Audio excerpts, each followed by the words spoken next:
So I tested ultrasound. I want infusion to come out of both sides of this infusion sleeve. I'm going to insert the Phaco tip, go to position 1, and then work the curved chopper in. Okay, so first thing is just aspiration of cortex. And now we'll put the chopper out over the equator, hold the nucleus still. How much magnification should one use? And in what parts of the procedure? I think sculpting is when you want to use the most. Because I want to look down into that bowl and see that red reflex develop. See that? Mm-hmm. And then when I do that, I know it's going to chop, because I've sculpted deep enough to get a red reflex. On lower mag, I might be able to see that, but I see it better on higher. Quadrant removal.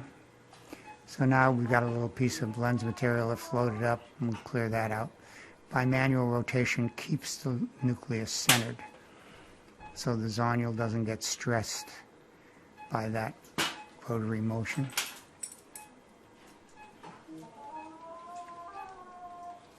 And the other way to rotate it is to put the chopper out over the equator and just turn it from the outside.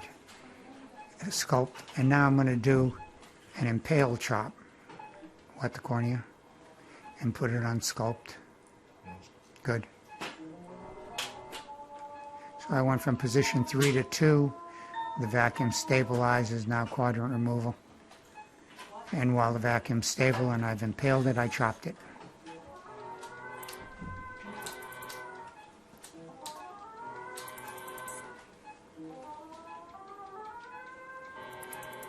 Judicious use of ultrasound, and never up here. Move back down and use it. There's no need to apply ultrasound near the corneal dome. All that'll do is traumatize your endothelium.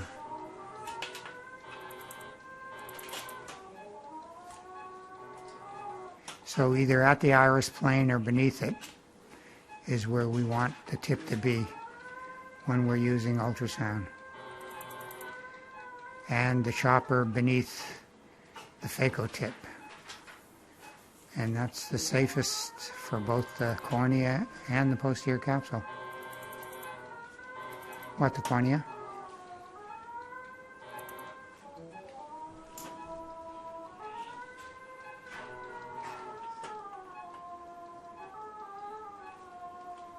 A little epinucleus here and there, and just tease that one out.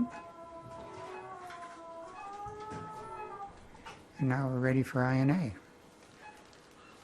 There's the motion I was talking about. Imagine doing a capsulorhexis with that motion. Now you put in a spatula. Here we go. Let me just insert this here. Find it there. Okay, and then that motion is gone.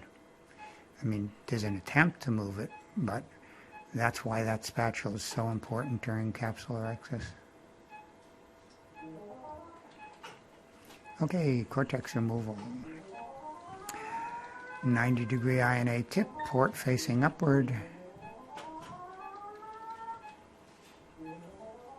As soon as you hear the vacuum elevate, you move the tip centrally and then step on the pedal the rest of the way.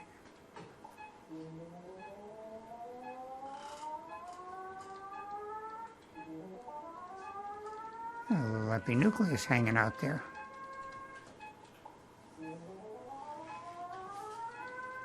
I'm glad you're watching in 3D because you can see the posterior capsule is more anterior than one might expect. And now it just shifted posterior. What, the cornea?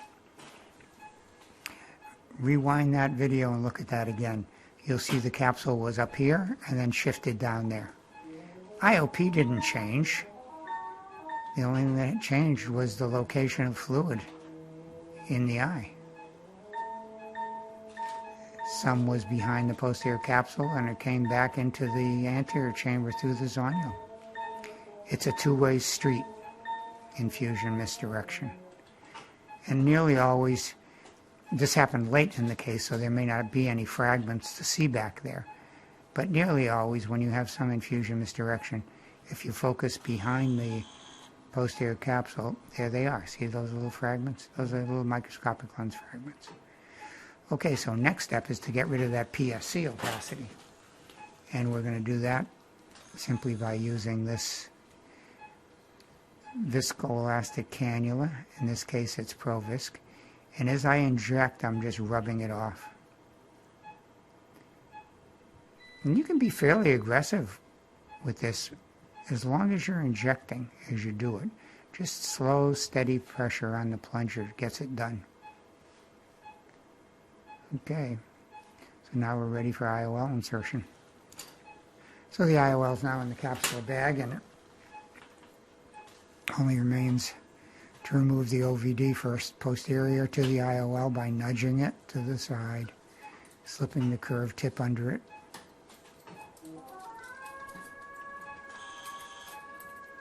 And then back into the anterior chamber. Interestingly, infusion misdirection syndrome never returned.